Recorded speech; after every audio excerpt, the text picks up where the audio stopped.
Welcome back to another episode of PalisadeRadio.com. This is your host, Colin Cattell. Back on the program with us today is Mr. Gerald Celente, publisher of the Trends Journal. Gerald, thanks for joining us. Oh, my pleasure. Thanks for having me on. The 2015 forecast was just released a few weeks back, and I'm sitting with a copy in front of me right now. The big theme of your journal from a financial perspective is what you're calling the grand manipulation, whereby all the markets have become manipulated. But Gerald, hasn't there always been manipulation in the market? Everyone talks about the manipulators, this elusive character pulling the strings from behind the curtain. But when pressed further, nobody can really identify who this person is. Can you provide our audience with the facts that you've found to back up these claims? Yeah, it's right in front of everybody's eyes. All they have to do is look what the European Central Bank just did. They just announced that they're going to dump in some 60 billion euros a month to prop up the banks. But they use the line that they're going to do it to stop deflation. And the line that they use is that if people know the prices are going to go down, they're not going to buy stuff. So we got to get rid of deflation. All this is doing, it's going to enrich the already filthy rich. You saw the study that came out from Oxfam this week that showed 1% of the world's population, 1%, has as much dough as 99%. So let's look what quantitative easing has done. It's the manipulations in front of everybody. In the United States, the government pumped in about $7 trillion to prop up about $30 trillion worth of financial assets. So this time they started pumping, the markets moved from 8,000 to 18,000 today. Take a look what happened over there in Japan. They got a different name for it, Abenomics. Same thing, quantitative easing. What did they do? Pumped up the market to what? 57% in a year? Hey, what happened since Draghi announced this thing? Hey, those European markets are at 7-year highs. And then you look at keep going up and down the line. And one of our other trends is called Bankism. It all ties together. The central banks are in control. This is not capitalism. You know, I read these things, you could see what's going on, the decline, capitalism is... This is not capitalism. 4 words killed capitalism. Too big to fail. No such thing in capitalism. Does not happen. So, it's Bankism, and it's not only here. They're doing it over in China. Their real estate markets collapsed. They're just propping it up. And then you're looking at currencies around the world. Everybody's cutting their interest rates. You have negative interest rates in places like Denmark. So what they're doing is they're trying to defend their currencies on one end and lowering interest rates in hopes that that's going to spur growth. Has nothing to do with fighting deflation. It's called a depression, and it's global. So all this scam is just the banks pulling it off. And it's not only in banking with the manipulation, it's how they manipulate into war. Hey, did I ever tell you that Saddam Hussein has weapons of mass destruction and ties to Al-Qaeda? And that next cloud you see is going to be a mushroom cloud? That's absolutely right, and since you bring up Saddam Hussein, one of the major disruptions that has began in earnest in the end of 2014 was the sharp sell-off in oil. A lot of mainstream analysts claim that a classic oversupply and under-demand created the falling oil price, but there's a more conspiratorial crowd that has emerged, and there's been a lot of theories that have come from that group. Some say that Saudi Arabia and the U.S. teamed up to take down Russia and Iran. Others claim Saudi Arabia is in fact trying to take out U.S. shale production. What does your gut feeling tell you? Well, we've been on this since the beginning. Each night we do Trends in the News. In part of the Trends in the News, we follow gold prices, oil prices, and equity markets every day. So when oil hit $115 a barrel in June, the reason was that the destabilization in the Middle East increasing. That's when you started hearing the ISIS story. And then the Ukrainian civil war. And then prices started dropping. And I said to our audience, I said, something's wrong here. Prices should be going up. This is the height of the driving season. And then the reasons that you just mentioned, those were the first reasons that came out. And as I started looking at it deeper, this has nothing to do with it. It's supply and demand. I mentioned to you what's going on in Europe. They're trying to pump up the economy, deflation. I mentioned to you with the decline going on in China. It's not only oil prices. Copper prices are at 5.5-year lows. Nickel, iron ore, one after another. Demand is way down. There's a global slowdown. If the United States was behind any of this, they'd be cutting their own throat. And here's one of the reasons why. Out of the $1.3 trillion in junk bonds in the United States, it's estimated between 14 to 20% are in the energy field. You look at what's going on in Canada. As mentioned, they just lowered interest rates again, and now they've changed their forecast for growth, as has the whole IMF. It's a global slowdown. Again, goes back to grand manipulation. You have 1% of the people with 99% of the money. It's called supply and demand. The people don't have the money to buy the product. That's why prices are going down across the board. You go to a retailer, 50-70% off before Christmas. This is unheard of. When I was a young guy, stuff went on 50% off, and it was after Christmas, and it was the junk they had left over. So it's too much product and not enough money. I know you don't make predictions, but rather you forecast trends. And let's get as specific as possible because things are getting very hairy right now. I haven't seen so many bad situations coming to a head at one time ever. We now have the oil and copper prices declining, you mentioned. Central banks are losing trust in each other. QE spreading around the globe like a disease. Interest rates running negative. And then, of course, we have military conflict in Ukraine, parts of Africa, much of the Middle East. Do you see 2015 going right down the toilet, or will things continue for another year or 2 years in the status quo? Well, it's always hard to say, and just for the reasons that you said, and that is that they come up with a scheme like, quantitative easing, and you see how it juices the markets. So they keep coming up with schemes to keep pumping things up. So this scheme has to run its course.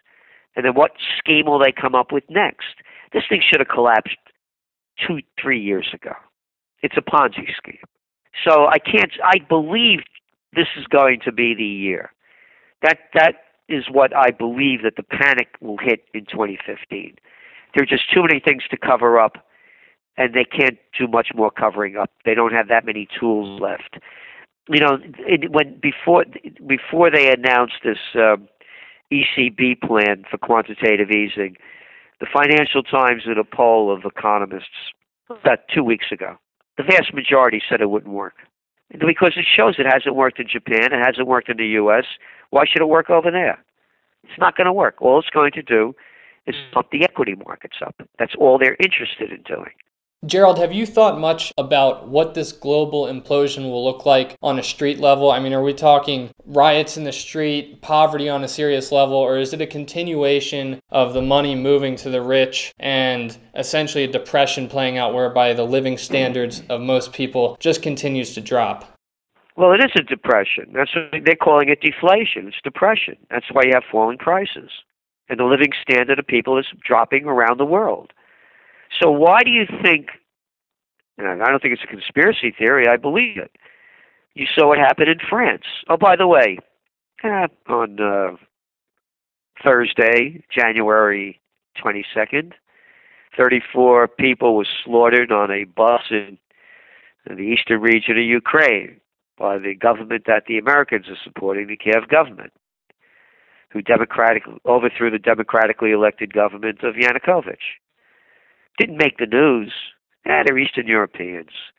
Good thing they're not French, man. Kill, 12 of them. Now we got a story on our hands. But 34 in a bus, mostly elderly and kids. The hell with them. Nobody cares. So now what's happened in France and in Europe? It's a lockdown. They're passing more laws to rob people of more rights, just like they did in the United States when you had the Boston Marathon bombing.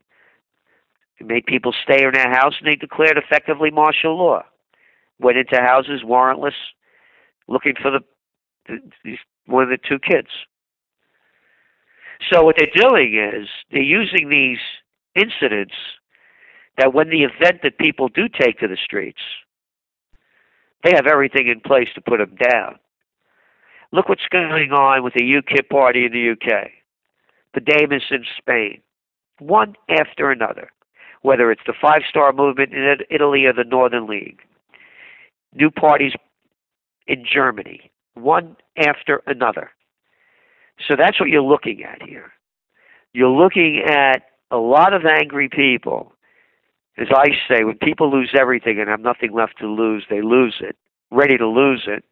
And the governments, going back to the grand manipulation, are using these so-called terror incidents to put the people into fear and hysteria and put the processes in place to put them down when the thing really starts coming down. So I'm getting the feeling that you don't necessarily think this is going to be a very quick crash with a clean flush out of the system and then a healthy recovery to come. This is going to... Oh, there's no recovery. There's no recovery. They can't have a recovery the way they're doing things. As I keep saying, the only way I see a recovery in the United States, and it's something that we're doing on May 2nd from Colonial Kingston, New York, where we're based, is honor thy founding fathers, and that means no foreign entanglements. It's what Eisenhower warned us about.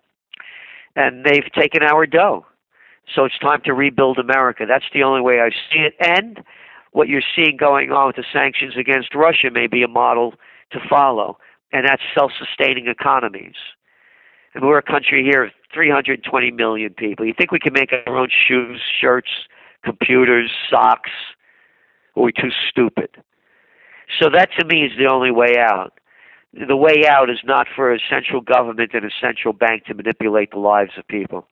Okay, and in our last discussion, you talked about the concept of us entering World War III. This was over a year ago, and how it, in fact, had already begun. I had a couple listeners who were trolling on my YouTube page and claimed that your concept of World War III was a bit of a stretch and the facts were lacking. Can you touch on this a bit?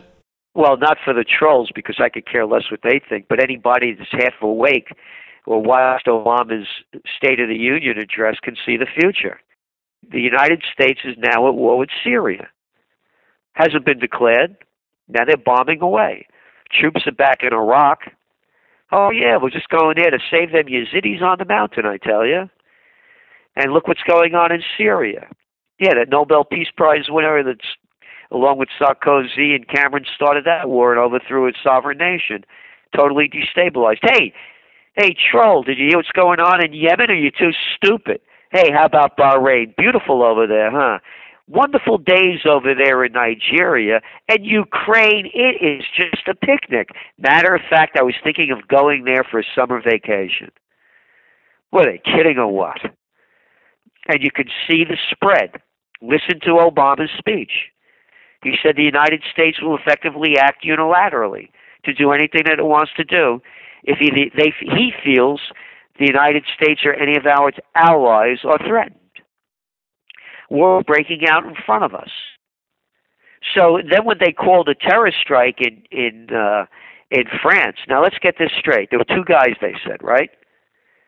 Two guys killed 12 people. Right. How many people did the United States, France, Germany, Italy, Australia, and other NATO allies kill in Afghanistan? How many did they kill in Iraq? Iraq, a war based on lies. Oh, in Iraq, over 1 million. Hey, but these are terrorists, I tell you. So you can see the hypocrisy. And what they're doing is this is merely the 10th crusade. I wrote about this in my book, Trends 2000, in 1996. A big book, a Warner book, national bestseller. I said you'd be waking up in the new millennium, and then it's the 10th crusade. That's all this is. ISIS, what's the name? Islamic State. Capisce? It's that simple. 2 letters, IS, and they get everybody to hate them. So, no, the world's at war. You know, and you can see it spreading. And you go throughout Africa, Sudan, one place after another, Somalia, Uganda, go throughout it, to look at the decline, again, the social unrest. So it's going to be interesting to see what happens over in Greece with elections on Sunday. And again, look what's going on in Ukraine. And the United States has announced they're going to send, quote, advisors to Ukraine. That's right. And have you had any further thoughts on how Ukraine-Russia-U.S. conflict might continue to play out in 2015? I know a lot of the surrounding Soviet bloc countries are starting to get a little bit concerned about Russia's actions, but that's a lot of U.S. media spin as well. What do you see playing out there? They have to have peace. If it's not peace, it's going to be doom. And it's just it'll be bloody, and it'll spread. It'll spread over the eastern borders and western borders. These things aren't contained. I mean, you have this little guy, Yatsenyuk, and anybody that wants to put his name in and put Victoria Nuland, our Assistant Secretary of State, or Jeffrey Pyatt, P-Y-A-T-T, United States Ambassador to Ukraine. This is news to everybody. He said, this little boy, it was Russia that invaded Ukraine in World War II, not the Germans. This is Ukraine, where about 2.5 million people were put in German work camps, about 3 million of them slaughtered by the Germans. And he's saying the Russians did it. They're rewriting history right in front of everybody's eyes. Every week you hear Russian troops and Russian equipment is moving in to help the eastern Ukrainians fight Kiev. Every week. I haven't seen one photo in this world of selfies. Not one. And it's printed as though it's the truth. It's as true as I see it, Saddam Hussein has weapons of mass destruction and ties to Al-Qaeda. So the wars are spreading, and so is the hatred. They have clearly, when a guy aligns himself with the Nazis like this, and people say that the government that the West prop up is Nazi-oriented, little boy Yats just proved it. Okay, and finally, Gerald, let's talk about gold. Because in 2014, gold was the second best performing currency in the world behind the dollar. And now in 2015, gold is outperforming all other currencies. The Central Bank of Switzerland's move to unpeg from the euro last week sent some shockwaves through the market, sent a rush into gold. Kind of signals the central banks are losing faith in each other. More hysteria could break out in the coming months. Are we on the brink of a much anticipated breakout in the gold market? It's difficult to say, again, because of the grand manipulation. I mentioned some of the manipulation. We know that they manipulated the interest rates, the LIBOR rates. It's not a conspiracy theory, it's a fact. Just nobody goes to jail, they pay a fine. We know that they're manipulating the Forex market, the currency markets, that's traded $5.3 trillion a day. Not a conspiracy theory, a fact. They got caught, they only pay fines. These guys never go to jail. Only we do if we break the law. Are they manipulating gold? According to Dr. Paul Craig Roberts, former Assistant Treasury Secretary under Ronald Reagan, they are. And you mentioned, the demand for physical gold is at all-time highs. But what's going on? They're shorting the market with paper gold. So they've used the markets to trade thousands of contracts at low volume trading times, and it drives the price down. It's not in the best interest of the frauds, this illegal operation called central banks, to wake up the people that by lowering interest rates and pumping in trillions of dollars or euros worth of fake dough is devaluing their currency. Because that's why any person that believes that it's being devalued would go into gold. So if there's the big gold run, your quantitative easing doesn't work. A lot of questions here, and only time will provide the answers. I encourage all of our listeners to visit trendsresearch.com, or is it trendsjournal.com? Trendsjournal.com. And also, we have a 5.5-hour video that they could also, if they'd like to purchase that as well, beyond the Trends Journal, of the top trends for 2015 in detail. We had a live conference here. So we have conferences 4 times a year. And so this is the only magazine, I would say, where you're going to read history before it happens. There you go, trendsjournal.com, everybody. Gerald, thanks so much for coming back on the program. Always a pleasure, and would be great to get you back on closer to the end of the year. Oh, my pleasure as well, and thanks a lot, Colin.